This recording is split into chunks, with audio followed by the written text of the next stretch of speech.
all across the globe.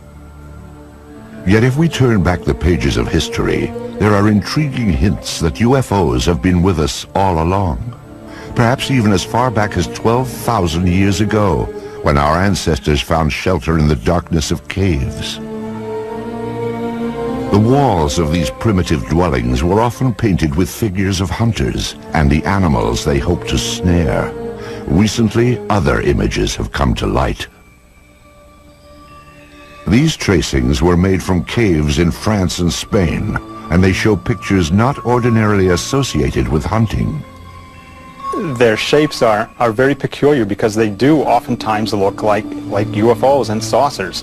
And I'm not saying that they are UFOs or that they do represent craft of any type, only that they have a similarity to what we now perceive as maybe craft from another planet as UFOs. And one wonders where the cave people were getting the impetus for putting these on their walls. Obviously, putting paintings on cave walls was a laborious process, and you would only put down the most important things of your daily life. And here these objects appear not once, not twice, but fairly numerous times on the cave walls. The advance of civilization brought us out of caves and into cities. Some 4,000 years ago, scribes recorded what sounds like the sighting of UFOs during the reign of a pharaoh named Thutmose III. In the year 22 of the third month of the winter, a circle of fire appeared in the sky. After some days it became more numerous and shone with the brightness of the sun, extending to the very limits of the heavens. Royal Records of Thutmose III, 1480 BC. A millennium later, young Alexander the Great conquered his way across the known world. In 332 BC, he laid siege to the Phoenician city of Tyre, and accounts from both sides report that shield-shaped silver objects appeared in the sky. One supposedly sent down a beam of light that destroyed the city walls. Even the Bible itself contains passages that some say refer to alien spacecraft. I looked, and behold, a stormy wind came from the north, a great cloud with fire flashing through it, and a radiance round about it, while out of the midst of it gleamed something with a luster like that of shining metal. Ezekiel, verse 1. There are a number of reports from the past, and I believe that some of them are quite legitimate. But one of the things is you can't interview witnesses, of course. You can't get independent witnesses. You can't ask, well, what angle was it above the horizon? The problem we have with them is we have to take them totally at face value. It's always important in looking at these to remember that there are a lot of strange astronomical phenomena that only occur once in a while, like a star going supernova and suddenly appearing in the sky, or a comet which appeared unexpectedly. And so you always have to look at these from the point of view of astronomy. There could be some atmospheric phenomenon or an astronomical phenomenon that they were depicting as something supernatural. As the scientific awareness of the population grew, superstition was replaced by knowledge of what was actually going on in the heavens. However, when an object would fly across the sky and stop, or hover, or seemingly descend to the ground, or maybe exhibit many different color changes or change shape or what have you, then even those people knew that they were looking at something out of the ordinary. The residents of Nuremberg, Germany, had just such an experience on April 4th, 1561. On that day, the skies above the city filled with a chaotic array of tube-shaped objects and balls of light. Eyewitnesses called it a frightful spectacle. Chronicles of the time also report extraordinary displays over Basel, Switzerland, during the summer of 1566. These events were depicted in primitive woodcuts made by eyewitnesses. However, it was the talented master artists that have left us the most fascinating images. In 1998, an Italian writer named Daniela Giordano earned an award for her landmark study of the enigmatic flying objects depicted by Renaissance artists. she discovered that not only did the artist have these objects in the picture, but he also had people looking at these objects and shielding their eyes as though the people were actually noting with amazement that something unusual was in the sky. It's unknown why the object's there, but it does appear and it looks like a UFO. This apparently traditional religious work is known as the Madonna and Saint Giovanni. Here too, a witness to the flying object is placed unobtrusively, yet unmistakably, in the background. And it's very obvious that this person's attention is directed to the flying object. And the artist obviously wanted viewers of the painting to see that not only is there the Madonna in the painting, but that there's also an object in the background. Curious airborne craft show up in other media as well. These tapestries from the 1500s depict the life of the Virgin Mary. Lurking in the background is the familiar shape of a 1950s-style UFO.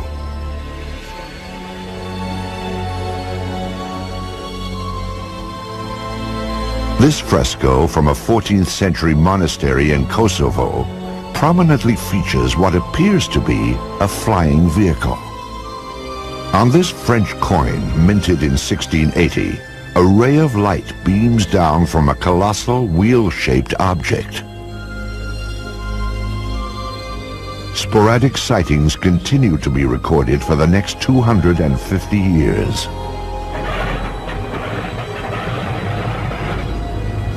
In the 1940s, World War II pilots joined the long list of UFO eyewitnesses.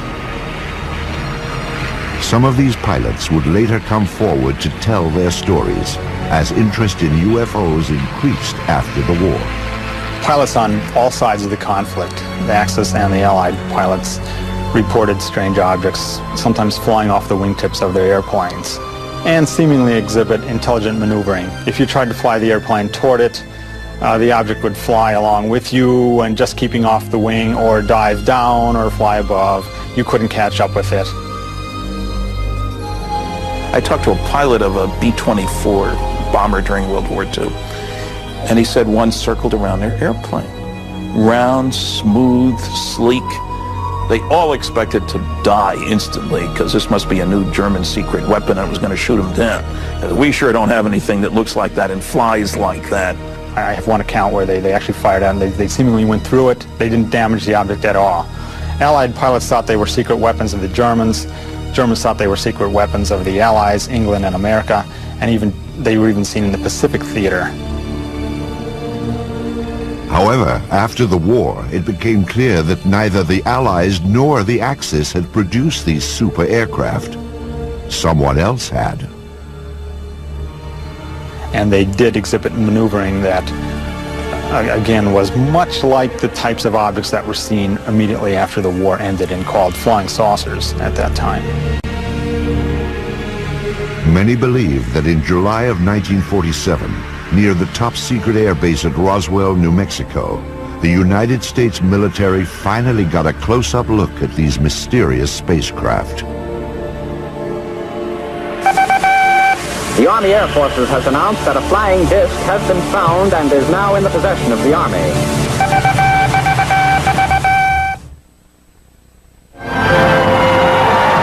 In the fall of 1945, American boys came home to a hard-earned welcome. They had faced unspeakable horrors. Now they would head for suburbia and get started on the baby boom. At the same time, another new era was dawning. The age of flying saucers. The enigmatic spacecraft that had appeared from time to time through the centuries would now take center stage. The age of innocence was over. The wave of modern UFO sightings began simply, with no photos, no radar returns, and no physical evidence. Just a story told by one man at the right time in history. Kenneth Arnold was a 32-year-old successful businessman on the summer day that his sighting took place. He sold firefighting equipment and flew his own light plane.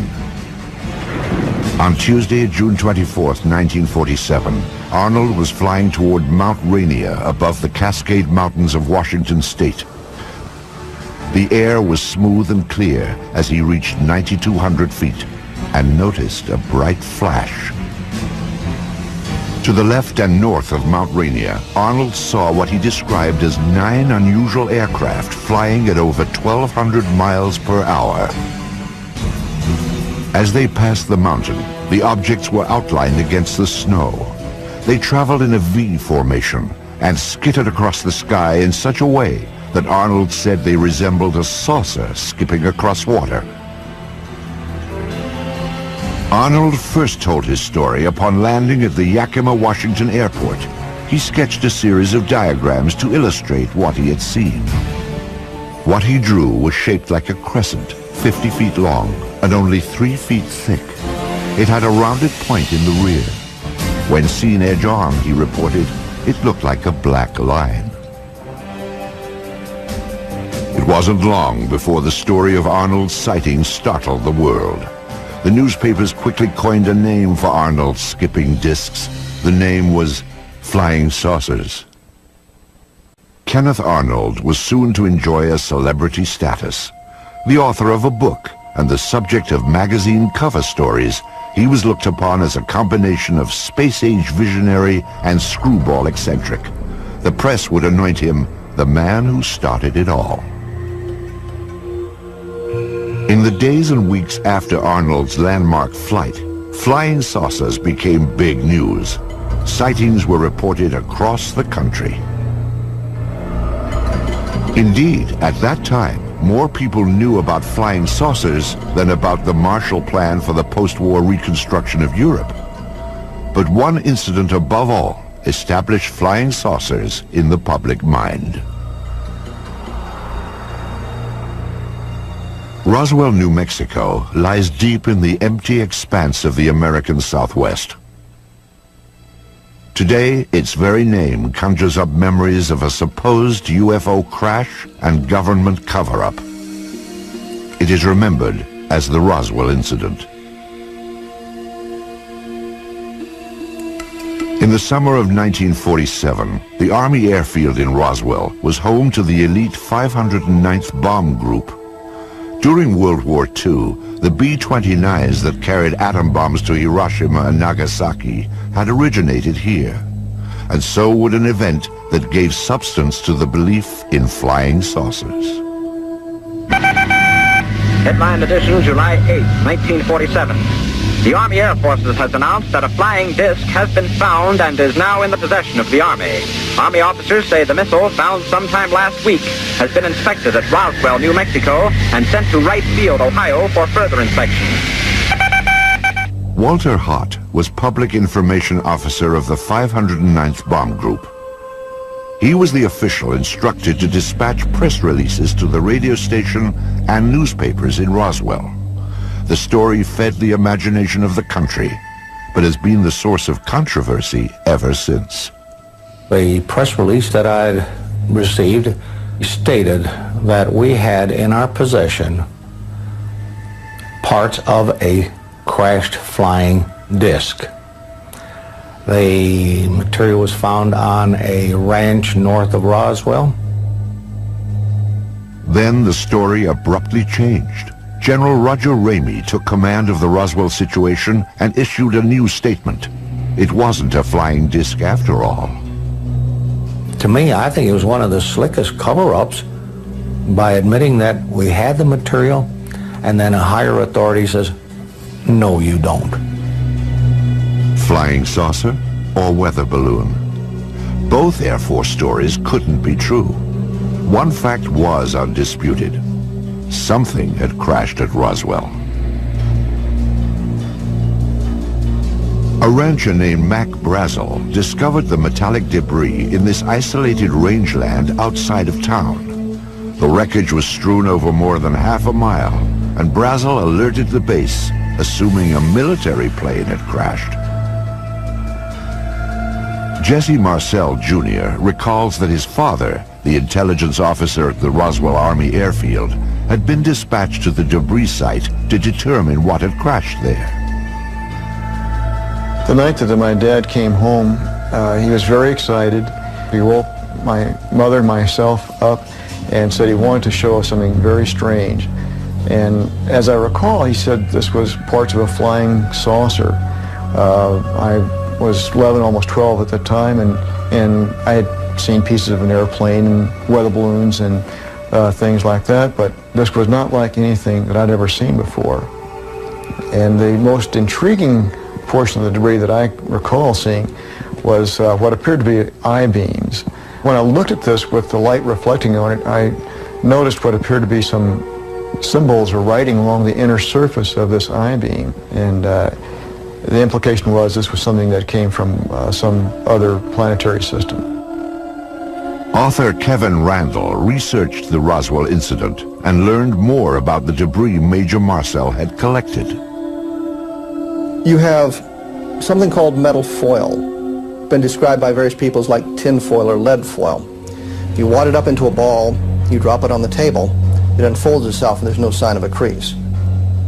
Randall interviewed some people who say they actually handled the mysterious wreckage back in 1947. It was all wadded up when he dropped it, and when he dropped it on the table and it hit the table, it spread out just like it was water. And so they all started holding it and playing with it, and they were trying to cut it with their knives, and they tried to burn it with their lighters, and they couldn't do any damage to it at all.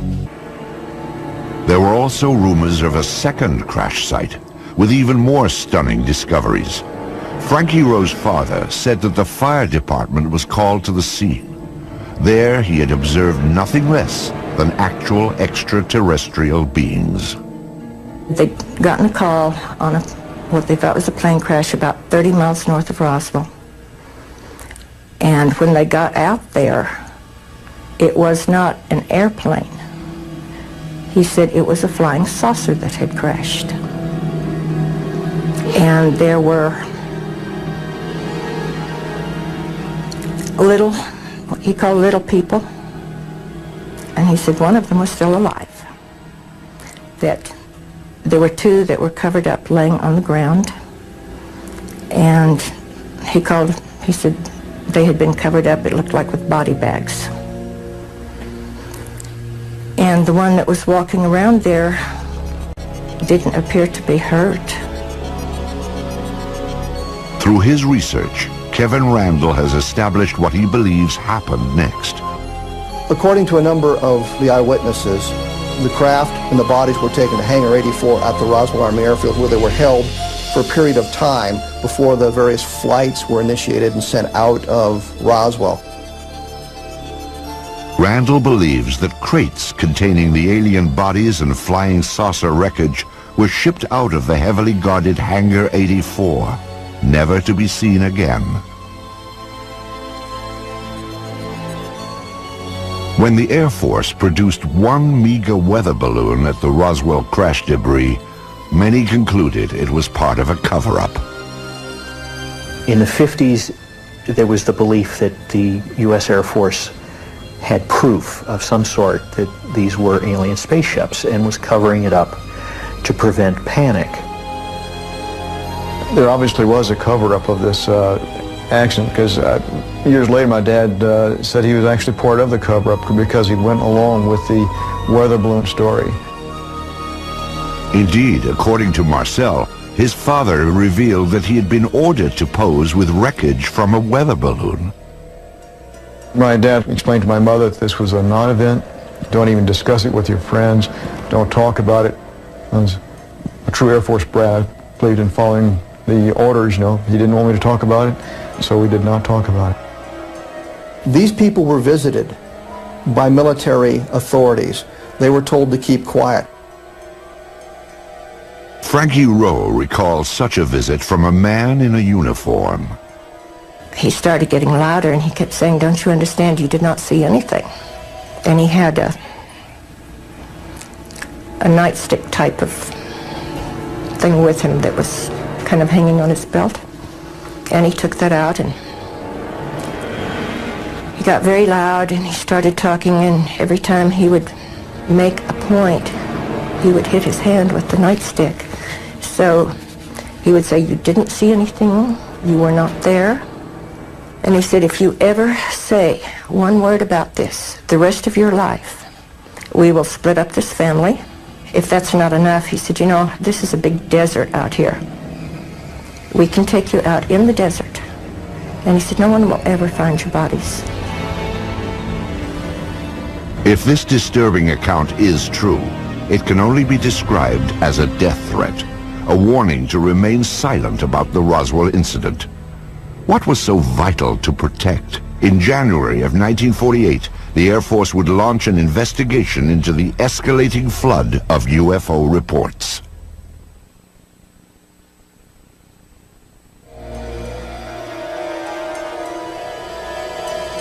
Something crashed at Roswell, New Mexico.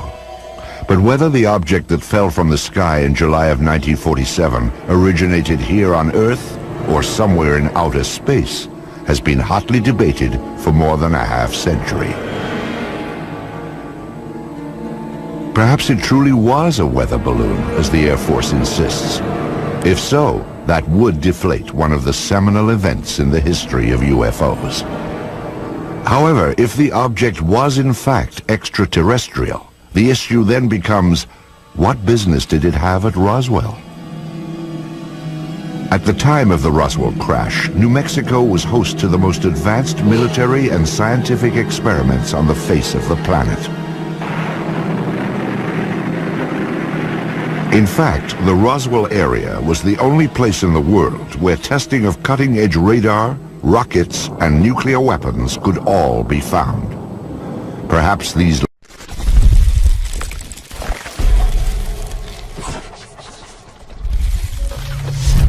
lurking UFOs had become a threat to national security. The Air Force quietly began investigating the rash of post-war sightings in January of 1948. This inquiry was codenamed Project Sign, and by October, it would reach a truly stunning conclusion. Project Sign wrote a final report called The Estimate of the Situation, which concluded that UFOs were interplanetary vehicles.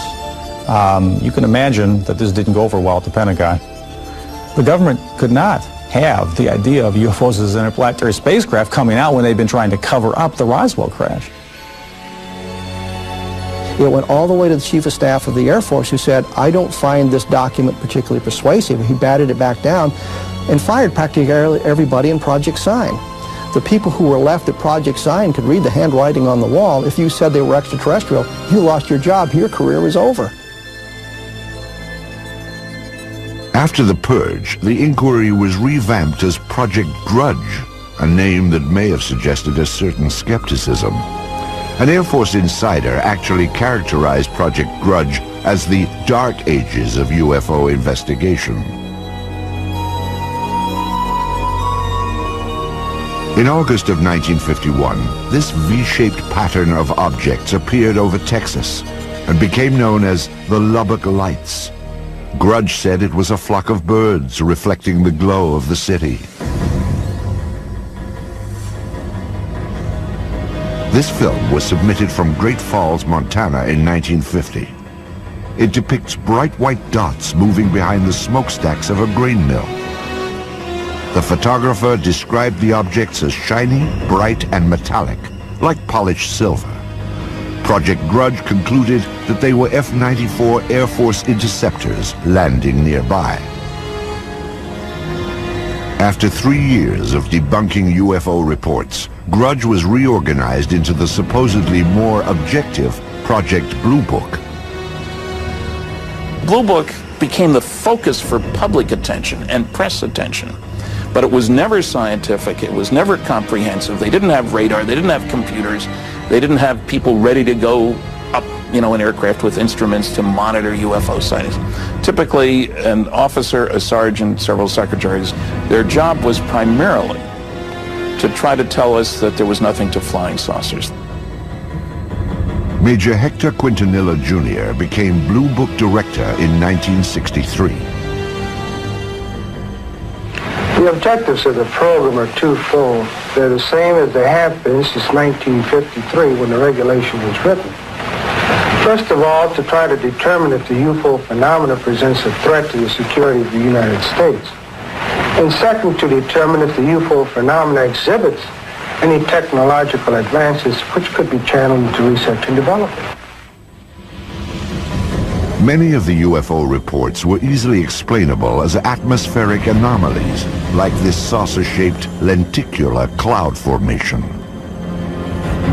The man who shot this film, a Navy officer and aerial photographer, claimed he saw these objects up close before getting out his camera. He said they were disc-shaped and gunmetal colored. Blue Book determined they were high-flying birds. Astronomer J. Allen Hynek, a Blue Book consultant for its entire 16-year run, had this assessment of the project. Quote, "When Major Quintanilla came in, the flag of the utter nonsense school was flying at its highest." Blue Book's most notorious nonsense came in March of 1966, when it dismissed a wave of credible sightings, including many by policemen, as swamp gas. In December of 1969, the Air Force closed down Project Blue Book and washed its hands of UFOs. Few scientists were willing to approach the subject. However, there were some who embraced UFOs without reservation.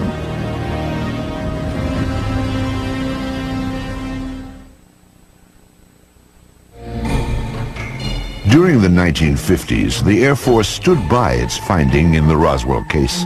The crash was nothing more than a weather balloon. But newsreels show a public that continue to watch the skies, hoping to glimpse a spacecraft. Suddenly, people from coast to coast began seeing UFOs. What followed was a popular movement that embraced flying saucers and the spacemen who flew them. Ready or not, the flying saucers were coming. Within a matter of several days, I will myself make what might be called a flying saucer, although I don't choose to call it that because it may not respond to our controls. To the vast majority of the people in the late 40s and 1950s, flying saucers were a terrific novelty. And there was a great deal of popular fascination. There were cheesy science fiction films based on the idea that Martians were invading the Earth in flying saucers.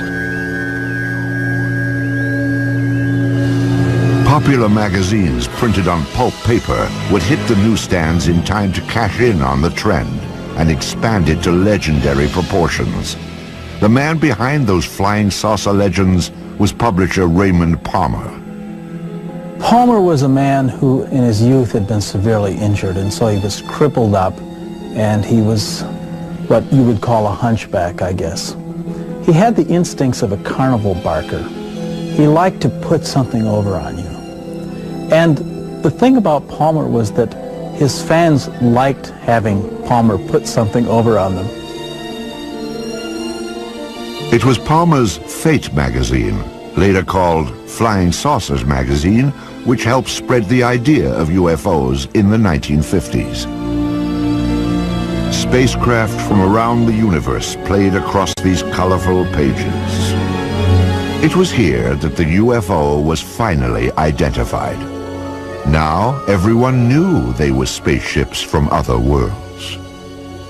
What followed was a craze in the 1950s known as the contactee movement. Contactees were people who said that they had made contact with space people. I was aboard a flying saucer in the Nevada desert on 11 different occasions. I was taken into this monstrous saucer by one of the men and confronted with a lady captain. Beautiful complexion, beautiful appearing woman, and they're peaceful people. They mean no harm to us. They come down here to investigate what's going on Earth, and they certainly convinced me that they're peaceful, and they come from another planet they call Clarion. They told me there was life on Mars and that there were life on other planets as well, and all planets except Earth had interplanetary means of travel. The man credited with starting the contactee movement was a Polish immigrant and self-styled philosopher named George Adamski. In his book, Flying Saucers Have Landed, Adamski claimed that in 1952, he had been aboard an alien spacecraft. I was picked up on a desert, in California desert, and I was taken to the mothership and they were flown around, not too close to the moon, but with instruments, similar, you might say, except it wasn't a camera, it was regularly sort of a telescopic instruments that we were able to see what was on the moon on the other side of it, see? Adamski's book detailed his meeting with a man from Venus called Orthon. There were also photographs of the spaceship he supposedly flew in. Adamski's books also reflected the political climate of the 1950s, like growing concerns about the arms race between the United States and the Soviet Union. When Orthon departed, he would leave behind these enigmatic footprints. Adamski said they contained a message urging an end to nuclear testing on Earth. In a similar vein, other contactees spoke of aliens from utopian planets who wanted to prevent all-out nuclear war. Best of all, these aliens looked just like us. I have a picture here of the gentleman who escorted me through the craft, and I would like to show it and describe it. This gentleman, he appeared almost as I am, except that he was about 5 feet 10 inches tall, weighing about 150 to 155 pounds, and they all appeared about that same size, including the lady. George Adamski would publish 2 more volumes on his contacts with beautiful space people from Saturn and Mars. He even had opportunity to take home movies of the scout ships that transported him, guided by robot pilots from Venus. The impact of Adamski's tales led to an explosion of flying saucer clubs and conventions. As the flying saucer phenomena continued into the 50s, civilians began to become very interested, of course, people did, and clubs formed up with a classic meaning of the term club, hobbyists, as it were, that were just interested in the wilder, esoteric aspects of the phenomena, particularly the stories of people who said they were in contact with aliens. Many of the contactees would gather at the largest flying saucer festival of all time. It took place in California at a place called Giant Rock in March of 1954. It attracted over 5,000 outer space enthusiasts. How many trips have you made to outer space? Well, I'd say 350 or a few more. When was the last one? Well, first part of June. And who did you go with? Well, people from Jupiter. I have made telepathic contact for the past 8 years with many space people from many areas of space, both inside and outside of the solar system. Lectures were given from the Giant Rock, and stalls were set up to sell books, photos, and space-age souvenirs. Most importantly, conventions like this gave the contactees a place to exchange ideas, rumors, and reports. But I do believe what I see. And I am one of those who was inside a flying saucer. I seem to become one with the entire universe. Everything in the universe seemed to be contracted down to one small dot. What were their clothes like? The woman had a radiant red box-pleated skirt and a black velvet appearing blouse and a black and red tam or beret, and the men had clothes very similar to our Greyhound bus drivers. Contactees also described the alien spacecraft they had seen in astonishing detail. On July the 12th, I took a trip in a flying saucer, which I am pointing right here. The saucer was well equipped with rooms, bedrooms, bathroom, toilets, and this saucer, I went up into Mars, over the moon, Venus, Clarion, and Orion. When I say Orion, I do not mean Orion. It is a planet outside of our galaxy. Also popular among contactees was a belief that startling evidence was about to be revealed. We are going to see more and more of these visitors from space, and that before too long, the evidence will be incontrovertible, that you will have on your TV screens and on your movie screens concrete evidence that the ships are here and that they are real and they're not fantastic things which have been cooked up to make a movie. The contactee wave of the 1950s was a light-hearted sideshow to the UFO phenomenon. However, during this same period, photographs began to surface that suggested UFOs were no joke and had to be taken seriously.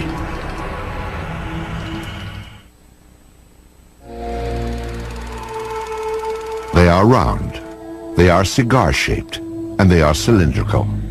Some appear to be sleek and smooth, as if made of stainless steel, while others appear bolted together from some alien cast iron. At night, they are described as having flashing lights. They appear without warning, streak across the sky, and disappear. Many UFO films and photographs have been identified as natural phenomenon or hoaxes. But some UFOs appear in photos when we least expect them and defy explanation. UFO photo cases are tantalizing because they're some type of what you might think of as objective proof. The UFO phenomenon is ephemeral, and normally all we have are reports of witnesses on a piece of paper and a tape recorder. But with photos, you think you have something physical. Indeed, photos offer some of the most convincing evidence that extraterrestrial aircraft may be real. This series of photos remains among the most compelling examples of what ufologists call a daylight disk. The photographs were taken on July 29, 1952 by George Stock, outside of his lawnmower shop in Passaic, New Jersey. Stock reported that as he was working outside at 4:30 p.m., he looked up to see something unusual flying overhead. Using an inexpensive box reflex camera, he snapped pictures of what he described as a disc-shaped object with a metallic bottom.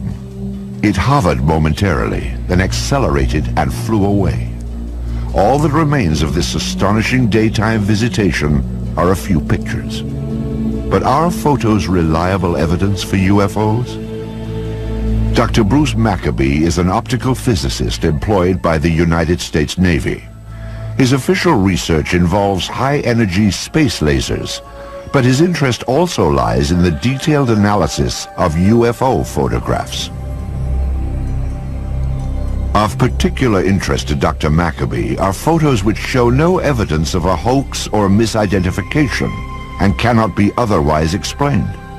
One such case began at a farm in rural Oregon in 1950. These are two photos taken by a farmer and his wife in 1950 in McMinnville, Oregon. Here's the first photo and here's the second, and we'll get a little bit of a blow-up on these. Using image enhancement equipment, Maccabee brings